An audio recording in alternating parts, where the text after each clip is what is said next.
ሰላም ውድ የቤታችን ሰዎች፣ በዛሬው ዝግጅታችን ከዘማሪት ሊሊ ጋር እራት ለመብላት ስለተጠየቀው 1 ሚሊዮን ብር እናወጋችኋለን። ራሄል ጌቱ በኢንስታግራሟ ባጋራችው ነገር ወደ ፕሮቴስታንት እምነት መቀየሯን ጠቆም አድርጋለች። ዮናታን አክሊሉ ምነካው ያስባለንም ጨዋታ አለ።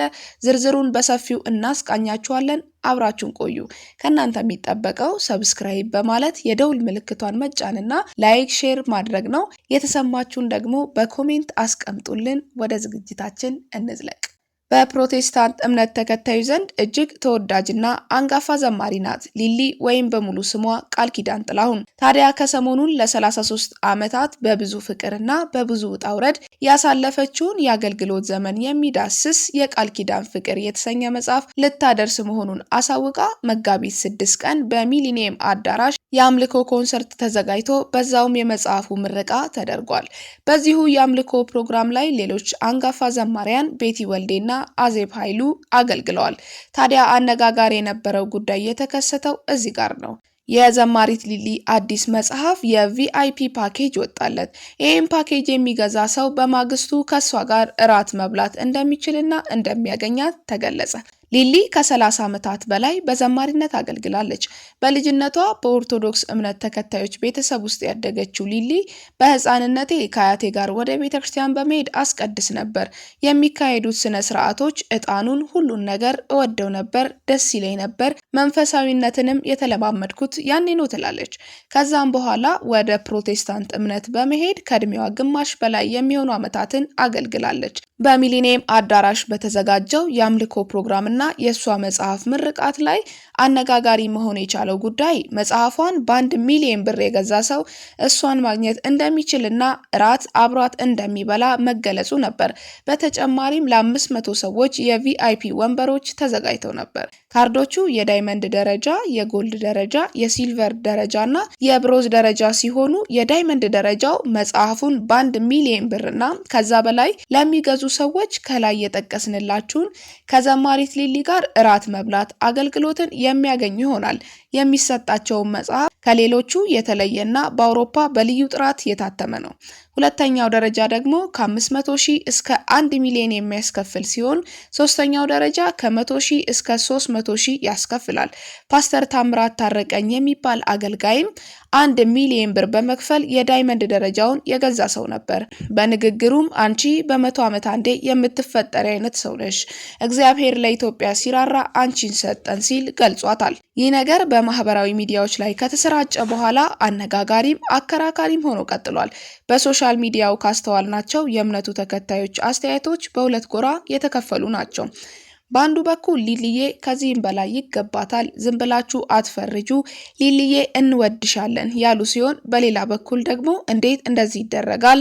ሊሊ እንወድሻለን፣ እናከብርሻለን፣ ነገር ግን ይሄን ልታደርጊ አይገባም ነበር፣ እግዚአብሔር ራሱ በጸጋው ይከፍልሻልና ቤተክርስቲያንም እንዲህ ያሉ ፕሮግራሞችን ባትደግፍ ጥሩ ነው የሚል ሀሳብ ተነስተዋል። እናንተስ ውድ የቤታችን ሰዎች ስለ ጉዳዩ ምን ትላላችሁ? በሀሳብ አስተያየት መስጫው ላይ ሀሳባችሁን አስቀምጡልን። እኛ ወደ ሁለተኛው ጉዳያችን እንለፍ። ራሄል ጌቱ የኛ ከሚለው ቡድን ተነስታ አሁን ላይ ሀገራችን አለኝ ከምትላቸው ሴት ድምፃውያን መካከል አንዷ ለመሆን በቅታለች። ከየኛ ከወጣች በኋላ ጥሎብኝ የተሰኘ ነጠላ ዜማ ለቃለች። የወንዲማግ ግጥምና ዜማ የሆነው ጥሎብኝ እጅግ ተወዳጅነትን ያገኘና እሷን ከፍታ ላይ የሰቀለ ነበር።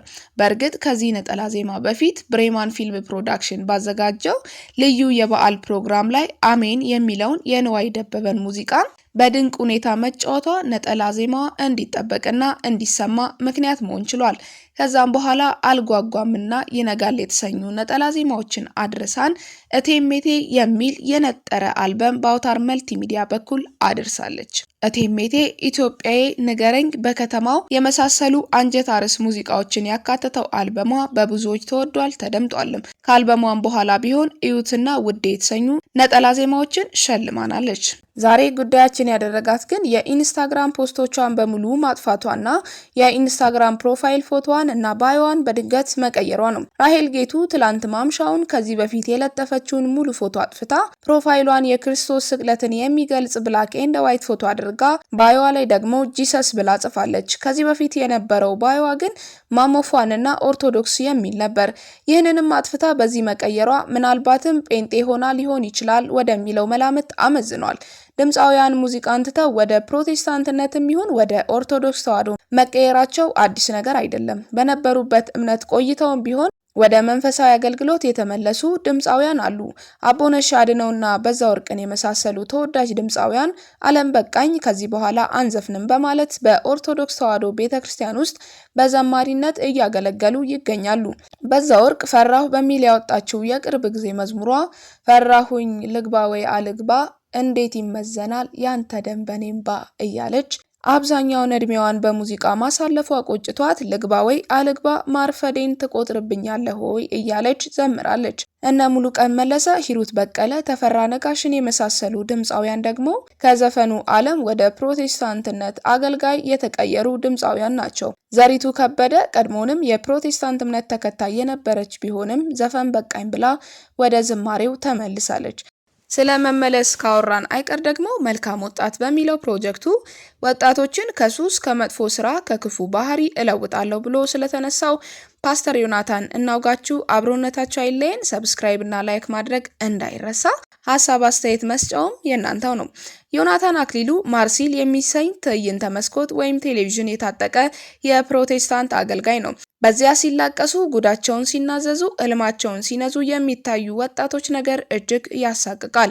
ይህንን የታዘበው አዲስ ዘመን ጋዜጣ በፕሮቴስታንት እምነት ስር ያሉ የሚዲያ ተቋማት የግለሰቦችን መልካም ፍቃድ ሳያገኙ የሰዎችን ስነ ልቦና የሚጎዳ ዝግጅት እንደሚያቀርቡ ይነገራል። አንተ ሚዲያ ካላቸው የእምነቱ መሪዎች አንዱ እንደመሆነ ከሱስ ስለሚላቀቁት ወጣቶች ስነ ልቦና ምን ያህል ጥንቃቄ ታደርጋለህ ሲል ይጠይቃል። አገልጋይ ዮናታን ሲመልስ እንደምታውቁት ከጥቂት ዓመታት በፊት ኢትዮጵያ ውስጥ የነበረው ሚዲያ እንደ መንግስት አንድ ሚዲያ ነበር።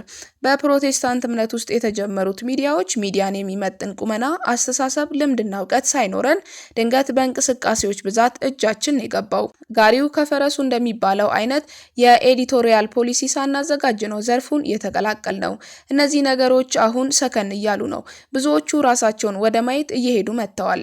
እንዳልሹ ግን ድንገት ሲገባ እውቀትና ልምድ ሳይኖር ሲቀር ክፍተቶች መፈጠራቸው አይቀርም። እኛን በተመለከተ እንዲያውም ብዙዎችን ወደ ሚዲያ ለጆሮ በሚመች ሁኔታ እየመጠንንና ወላጆችን ሊያነቃ በሚችል መልኩ ነው ለማቅረብ የምንሞክረው። ይህንም የሚሆነው እነሱ ራሳቸው ሲፈልጉ ብቻ ነው። እንደውም አንዳንዶቹ አይሆንም ስንላቸው እኔ 600 ልጅ ይሆናል ያበላሸውት፣ የኔ ሚዲያ ላይ መውጣት እነዚያን ሰዎች ነው የሚመልሰው ብለው ይሟገቱናል። ስለዚህ በፕሮቴስታንት ሚዲያዎች አካባቢ ያሉ ውዥንብሮች አይቀጥሉም። የማይቀጥሉት ደግሞ ከህግም አግባብ ከልምድም አንጻር እየተማሩ ስለሚሄዱ ነው። ለዚህ ደግሞ አብነት የሚሆኑን በ1950ዎቹ በአሜሪካ ከ60 በላይ የፕሮቴስታንት እምነት ሚዲያዎች ተከፍተው የነበረ ቢሆንም ዓመታትን የተሻገሩት 3ቱ ብቻ ናቸው። ስለዚህ ሚዲያ በባህሪው ምክንያት ይፈልጋል። የሚኖርለት ዓላማ ሊኖረው ይገባል። ፋይናንስ አያኖረውም። ስለዚህ አሁን መታሰብ ያለበት ለምንድን ነው የምንጠቀምበት፣ እንዴት ነው መጠቀም ያለብን የሚለውን ነው። አሁን ራሳችንን ወደ ማየት ሰከን ወደ ማለት እየመጣን ይመስለኛል በማለት ምላሽ ሰጥቷል። ችግሩ ግን ቤታችን ይህንን ዝግጅት በምትመጥንበት ጊዜም ቀጥሏል። ከጊዜያት በፊት በማርሲል ትዕይንተ መስኮት ራሱ ዮናታን የሚመራው የማናዘዝ ስነ ስርዓት ይታያል። በዝግጅቱ ላይ ለተመልካች ስነ ልቦና የሚቀፉ የወጣቶች ስሜቶች በምስል መቅረጫ ካሜራ ሲሳይ ሆነዋል። እንዲህ ያለው አካሄድ ከነባሩ ኢትዮጵያውያን ልማድ ጋር እየተጋጨ የሚቀጥል ይመስላል። ፉክክሩ አደባባይ ወጥቶ መገናኛን የመሰሉ የህዝብ አደባባዮችን የኢየሱስ ክርስቶስ መስበኪያ እስከማድረግ መድረሱን ቤታችን በቦታው ተገኝታ መዘገቧ አይዘነጋም። እንዲህ ላለው በችግር ላይ ችግር የተቆለለበት አሁናዊ የሀገራችን ሁኔታ እንደ ምክንያት ከሚጠቀሱት ነገሮች ዋነኛው ዘመናችን የወሬኛ ዘመን በመሆኑ ነው ብላ ቤታችን ታምናለች። ለመሰናበቻ እንዲሆነን ወሬና ወሬኛነታችን የፈጠረብንን መከራ በተመለከተ ከሳምንታት በፊት በዚህ ቤት የቴሌግራም ገጽ የቤቱ አባወራ ያጋራውን ጽሑፍ እንደ ቁርስ እናቃምሳችሁ። የሚጠቅሙንን የቤቱን ቁልፎች እየነካካችሁ አብራችሁን ቆዩ። ዘመኑ ወሬ እንጀራ የሆነበት ነው። ጸሐፊው ራሱ ተምሮ የተመረቀው ወሬ ነው። የሚያሳዝነው ግን በኢትዮጵያ ውስጥ እንጀራ ራሱ እየተመናመነ መጥቷል። የሚወራ እንጂ የሚበላ በእጅጉን እየጠፋ ይመስላል። ቢሆንም ከተመረቀ አይቀር ለአፍታ ስለ መድረክ ወሬዎች መብዛትና መዘዛቸውን በጽሁፍ ያወራል። ወሬውን በጠቅላዩ አስደንጋጭ አባባል ጀምሮታል። የኢትዮጵያ መራሄ መንግስት አብይ አህመድ ገና ከኢትዮጵያውያን ጋር በተዋወቁበት ዕለት ጀምረው ነገር አሳማሪ ናቸው። የቆዩ ቢቀላቀሉም ኦነግን ከግንቦት 7 እስክንድር ነጋን ከጀዋር መሐመድ መሳፍንት ተስፉን ከጃልመሮ ያቀላቀለ ድጋፍ ያስገኘላቸው ጣፋጭ አንደበታቸው ነው። እናም ሰውየው ይውጣላችሁ ብለው መደመርን ተከትሎ በታተመው የመደመር መንገድ የሚባል መጽሐፋቸው መሪ የሚያስተምረው በምግባሩም በቃሉም ነው ማለት ታዘወትር ነበር ውዷ እናቴ ሲሉን ይቆዩና ሲነሽጣቸው በገጽ 23 ላይ የልብ እምነት እንደ ካህን አንደበት በጣፈጠ ቋንቋ እያዋዙ በፖለቲከኛ ጽናት ነክሶ መጓዝ የሚል መራራቅ ይግቱናል። ይሄኔ ሰውየው የሚናገሩትና የሚሰሩት ላይ መሳሰል እንደሚችል የጎጃምን ደብተራ ያህል ግልጥ ብሎ ይታየናል። እሳቸውን ምኒልክ ቤተ መንግስት ተናቸው ወደ ጨዋታችን ስናዘግም የሀገራችን የመድረክ ላይ ቀዳዳ ጉዳይ ሊያስጨንቀን ይገባል። ጭንቀታችንን ተራ ቀዳዳ ላለማድረግ ሀቅ እየጠቀስን እናዋዛ። ሁሉ በሚሞከርባት እናት ሀገራችን የመድረክ ላይ ዲስኩር እንደ ባህር አሸዋ የበዛው የላይኛው ሰውዬ ወደ ስልጣን መምጣት ተከትሎ ነው። እንዲያውም እሳቸው ይግረማችሁ ብለው በአንዱ የብሔራዊ ቲያትር ቤት መድረክ ላይ ተደብቀው በመገኘት አስደንጋጭ ንግግር አድርገዋል። ይሁንና የዚች ሀገር ምጥ ሲጠና እንጂ ልጇ ሲወለድ አይታይም። የሚያነቃቃኝ ሳይሆን በንቃቴ ልክ የሚደግፈኝ እፈልጋለሁ እንዲል አንድ የጸሐፊው መምህር የአበሻ ችግርም በድምጽ ማጉያ ድንፋታ የሚሸረሸር ለማፈር አልሆነም። ይልቅስ በለፈለፉ ባፊጠፉ እንዲል ባላገር ምላሳቸው ጣፋጭነት ነገራቸው ቆንጣጭ የነበሩት ታላላቆቹ እነ ዲያቆን ዳንኤል ክብረት ባስተማሩት ልክ መሆን ሲሳናቸው ትውልዱ ተቅበዝባዥ እየሆነ ነው። ተደብቀው ሀሳብ እየፈጩ በብዕራቸው ከሚረጩ ኢትዮጵያውያን አንዱ አሌክስ አብርሃም ዶክተር አሸብርና ሌሎችም በሚላት መጽሐፉ ገጽ 58 ላይ እዩኝ ማለት ደብቁኝ ደብቁኝ ያመጣል ብሎ እንደከተበው በየአደባባዩ የምስል መቅረጫ ካሜራ ብልጭታ ሲፈልቅባቸው የነበሩ የሀገራችን ሰዎች ዛሬ መግቢያ ጉድጓዷ እንደተደፈነባት አይጥ መደበቂያ ያጡ ይመስላል። ምን ለማለት ነው? የድምጽ ማጉያ እየደበደቡ የሳቅ አዝማሚያ እየተነበዩ የመዳፍ ኳኳታ እየሰለሉ መወሽከት ኢትዮጵያን በ21ኛው ክፍለ ዘመን የምድር ሲኦል ትመስል ሚሊዮኖች የሚራቡባት ጡት ያልጣሉ ልጆች ጠመንጃ አንግተው እርስ በርስ የሚዋጉባት ንጹሃን ከመንግስትም ከአማጺም በሚተኮስ ከባድ መሳሪያ አመድ የሚሆኑባት ኤርታሌ ከመሆን አልታደጋትም። ሲጀመር ንግግር በተግባቦት ክህሎት ቅደም ተከተል ሁለተኛ ደረጃ ላይ የሚገኝ ተራ ጉዳይ ነው። አዘርግ የሚባል ቁም ነገራም ቀልደኛ ደራሲ ይውጣላችሁ ብሎ የቆሸሹ ሳቆች በሚሰኝ ክታቡ አዳምና ሔዋን ከገነት ወደ ምድር ሳይባረሩ እንስሳትም ይናገሩ ነበር ሲል ክህሎታችንን የከፍት ያደርግብናል። ውድ የቤታችን ሰዎች እንዲህ እንዲያያልን እዚህ ጋር ደርሰናል። የዛሬው ዝግጅታችንን እናብቃ። ቸር ያቆየን።